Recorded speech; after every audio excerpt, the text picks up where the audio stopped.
Now we'll spend a little bit of time here to lay the groundwork for more to come, but what we talk about when we're referring to roof pitch is this area right here.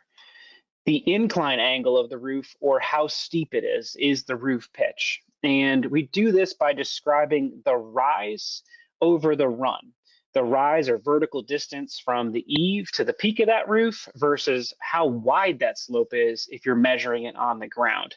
It's how we're going to determine this angle you're seeing here.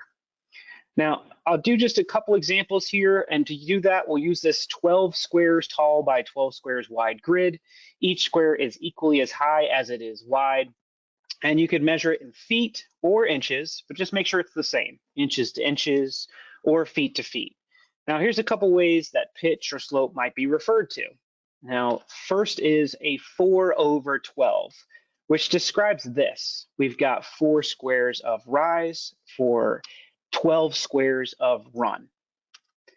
Now, on your next claim, you're on site and the contractor's saying things to you like, hey, this roof is a 7/12 pitch. Well, using what we know, this is what that's going to look like. Now, it's important to note that this 7/12 pitch, or that slope, is commonly the breaking point between a roof that's considered an average slope versus a roof that might now be considered steep.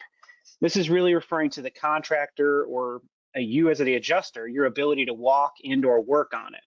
Now, there are numerous safety protocols that change with the pitch of the roof. Now, far too many to get into today, but that's why it's important to know what the pitch of the roof is. Now, if somebody says they've got a 10 pitch roof, this is what they're referencing. Remember, this roof is rising 10 inches for every 12 inches of run. Now, this is a steep roof, but they can get even steeper. Remember that gambrel or mansard roof we talked about earlier?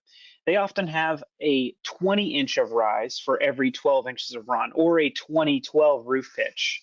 Certain types of roofing require different installation techniques for steep and or shallow roof pitches. And it's important to note that not all slopes on the same roof are going to be the same pitch.